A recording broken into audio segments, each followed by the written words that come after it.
ដើម្បីសេរីម៉ោងនេះចុចវាមកដល់ total ហ្នឹងហើយយើងចុចឲ្យជាប់ចុចវាជាប់មកចុចជាប់មកម៉ោងវាលោតហ្នឹងហើយសេរីទៅម៉ោងប៉ុន្មានហើយចុចមួយមក3 4 5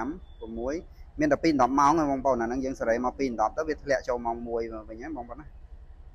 11ហើយ select ចុចលើហ្នឹងចុចឲ្យជាប់ហ្នឹងហើយសេរីនាទីទៀតមក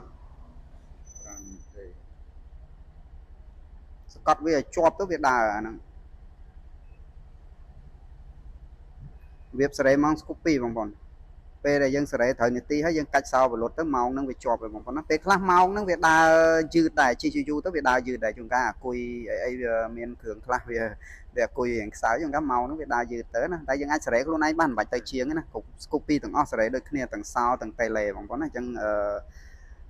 ទំនើបកុងទ័រ full digital ស្អាតអែមស្គប់2បងប្អូនតែតម្លៃក៏កប់ក្តោងដែរបងប្អូនអីអញ្ចឹងអ្នកដែលចង់សំលួយបងប្អូនទិញត្រឹម bit ក៏បានដែរជិះដូចគ្នាបានកម្លាំងម៉ាស៊ីនអីដូចគ្នា110អីដូចគ្នាបងប្អូនណាខុសតែរៀងបន្តិចឯងបងប្អូនហើយកម្រិតស៊ីសាំងស្គប់2រៀងស៊ីសាំងច្រើនជាង bit បន្តិចបងប្អូនណាដោយសារតួវារៀងធ្ងន់ជាង